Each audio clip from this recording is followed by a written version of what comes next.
Bro, this map is fucking dog shit, bro. It's defender-sided. They just pick Sage, they wall mid, and what the are we meant to do? Oh my gosh, bro. The rotation timing's actually brain dead as well. But we just can't any fucking map control. Holy. Have you ever been this guy, raging alone in your room, just because a game hasn't gone your way? I'm peeking an angle, they can be on top of 5 different bull. This map is horrible. When you push up cat, you have to clear like 20 to 30 angles before you can get to sight. Of course you've been this guy. We all have. If it's not your teammates, it's your ping. If it's not your ping, it's the map. That damn map. You know the one. The map you would have dodged if you weren't 1 point away from deranking. But is this really a bad map? Or are you just having one of those days? Sure, everyone is entitled to their own opinion. But what if there was somebody who was an authority on this kind of thing? Somebody who needs to understand maps in order to make a living? Well, we have just the guy. Meet Sentinels Valorant strategic coach Kaplan, a former professional Valorant player turned coach. We sat down with Cap and had him break down what makes a map good or bad. Hey guys, what's up? It's Kaplan here. A lot of what I do every day is think about Valorant maps. It's a full-time Twitter brand for me to be bitching about them. Today, I'm gonna tell you why your favorite map sucks, or maybe why it's the best map. So a lot of what makes a good map good is a lot of diversity, a lot of options. You can do different things. The meta evolves more. Not every game you're gonna watch or play on it is gonna feel or look the same. An example would be something like Haven.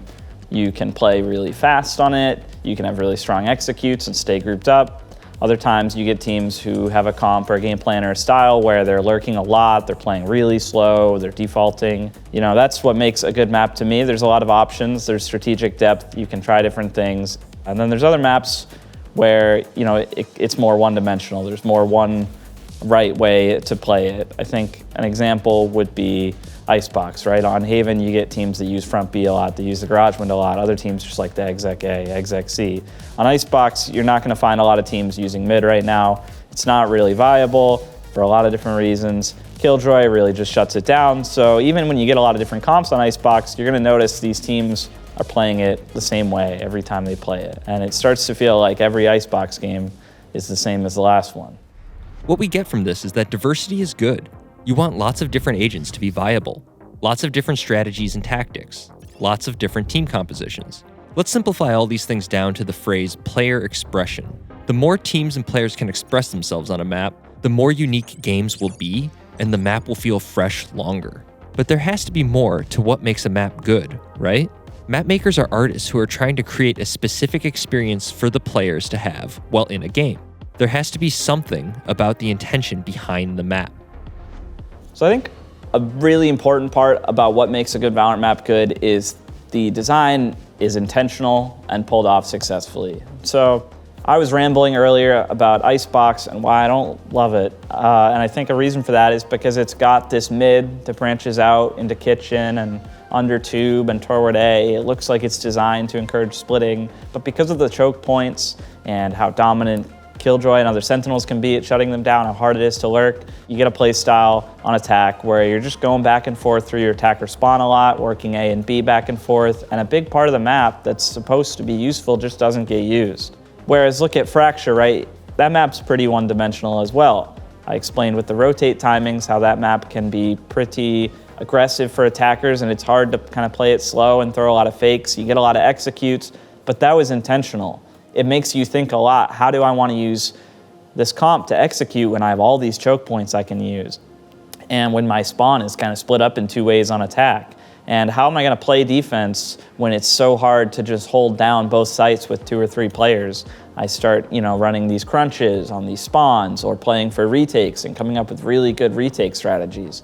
Yeah, it's a bit one-dimensional, but it was intentional, and there's still a lot from within the way you need to play it that you can think about. There's a lot of stuff to play with there. So I think that's where, 2 maps might seem similar in how they play, but with one, it was clearly pulled off, it was deliberate, and there's still some creativity. And another one, it's more unintentional faults that describes the way it plays.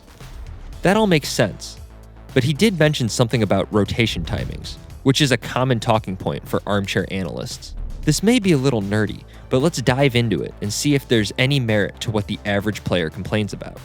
So one huge part about what makes a good or bad map and what decides how a map plays is rotate timings. A rotate timing is the amount of time it takes for you to get from A to B, maybe literally, for attackers and defenders. For example, the attacker rotate between the entrance to tree room on Ascent and the entrance to B for market is really fast. Because it's faster for attackers, you'll often see a play used in pro play in the middle of the round on Ascent, where attackers will either pressure market to B or cat to A, and then quickly run to the opposite choke point and the opposite site and outmaneuver the defense mid-rounds because the defending rotate cannot catch up to the attacking rotate. Let's compare that to a map like Fracture, where the defenders can go through defender spawn in about 6 seconds between A and B. Whereas if you look at attackers going from dish to arcade or the middle of A main to B main, entrance to B, it's a lot longer, something between 12 and 16 seconds. So throwing fakes, outmaneuvering the defense team is a lot harder on Fracture compared to Ascent. But, listen to Valorant map designers and how they talk about the map. They describe Fracture wanting to feel like Helm's Deep, defenders back against the wall, holding off these hordes. It's a lot easier to run splits on Fracture. The splits, the choke points are directly opposite each other. You can really crunch these sites. So the map ends up having this personality, this design where it's really execute heavy, it's fast, it's exciting. And those are situations where the map designers were clearly deliberate about what they were doing, and it's determined the way the map's played ever since. So it looks like we could be onto something when it comes to rotation timings. It sounds like it's a massive part of what makes maps feel the way they do. Taking control of parts of the map that allow for fast rotations is what makes Valorant and other tactical shooters feel so dramatic. Moving down the list, we hit map balance. Does a map need to be even for it to be good? And just for clarity, when we say even, we mean, does the defensive or offensive team have an inherent advantage? And if so, does that disqualify the map from being considered good? So I don't think a Valorant map needs to be 50-50, and I don't think having it be defense or attack sided is a bad thing.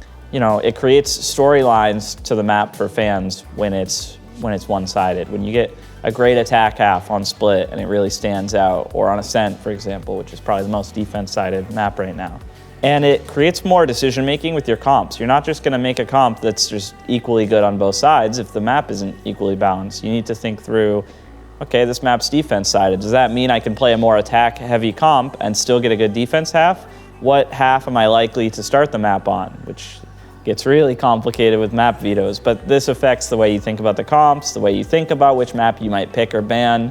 And while you might not see all of this on a surface level, you might not be conscious about it as a fan, I do think that ranked players, that spectators of the esport really do feel and enjoy a lot of the benefits that come from maps that aren't perfectly balanced. That all makes sense, but it also sounds like you're talking about professional Valorant games, where everyone is playing their role and it's not the nightmare we all deal with when we're queuing ranked. Is there a difference in map design between what feels good in pro games versus ranked games? So I've been on my soapbox here complaining about the macro strategy of Icebox and its flaws, but that's not all there is to a map, and it's also about enjoying a map in ranked. And frankly, I enjoy Icebox in ranked more than other maps. And one reason for that is the angle density. So that term really is just how many angles and what kind of angles are in the map. And when Icebox first came out, people were really complaining a lot. Oh, there's so much verticality, there's so many angles. And I remember the designers saying, we want to try more verticality. And a lot of little quirks that felt frustrating, but I haven't felt or heard that complaint really myself in the last year. And I think that's because people got used to the map. So there was more depth and skill to acquire on an individual and ranked level. There's more player expression in what angles you want to play. The verticality agents like Omen and Jet really come alive on that map. It's more of a micro detail, but it's something that for people playing the game in ranked, they're not achieving the high level of strategy, they get to feel those things, and it does it really well. Another example of this would be Lotus, right? If you look at the mound area outside of C on Lotus, it's this awkward, bumpy, sort of like semicircle shape. You can pop your head up and down and peek around the sides of it, and it's a small detail, but that's the first time in my memory that an angle in Valorant has really looked or felt or played like that. And it's really kind of this new experience. It breathes kind of fresh life into the game. You play this map and you get into these weird duels around this angle, and it's a new challenge. So I think they've done a great job, even in maps where I don't necessarily love them, at kind of bringing in new challenges that even a more inexperienced or lower ranked player would still get to face and work through and have fun kind of solving for themselves. It's interesting that Icebox feels so bad at the pro level, but feels so good in ranked. Like Kaplan said, the focus stops being on the more macro level strategic decisions that are so important in professional Valorant, but more so on the individual player expression in things like the angles you play. This is a complicated topic without a definitive answer. Any final thoughts to add, Cap? So obviously, Valorant maps are a really deep topic and a really important part about this game. They determine how the game feels to you when you play it in ranked. They determine how it feels to watch and what you get to see on screen when you watch your favorite teams play. Really, Valorant maps are, in a lot of ways, the beating heart of the game. And for the most part, I think they're done great. You know, it's my job to watch them all the time, to think about their strengths and their flaws, and to complain about them. As I sit here in front of this camera, you know, I have a lot of respect for the Valorant devs and what they do, and hope we keep seeing new, exciting, fresh maps and changes to just keep breathing life into this game. And thanks for hanging out with me while I talk about Valorant maps.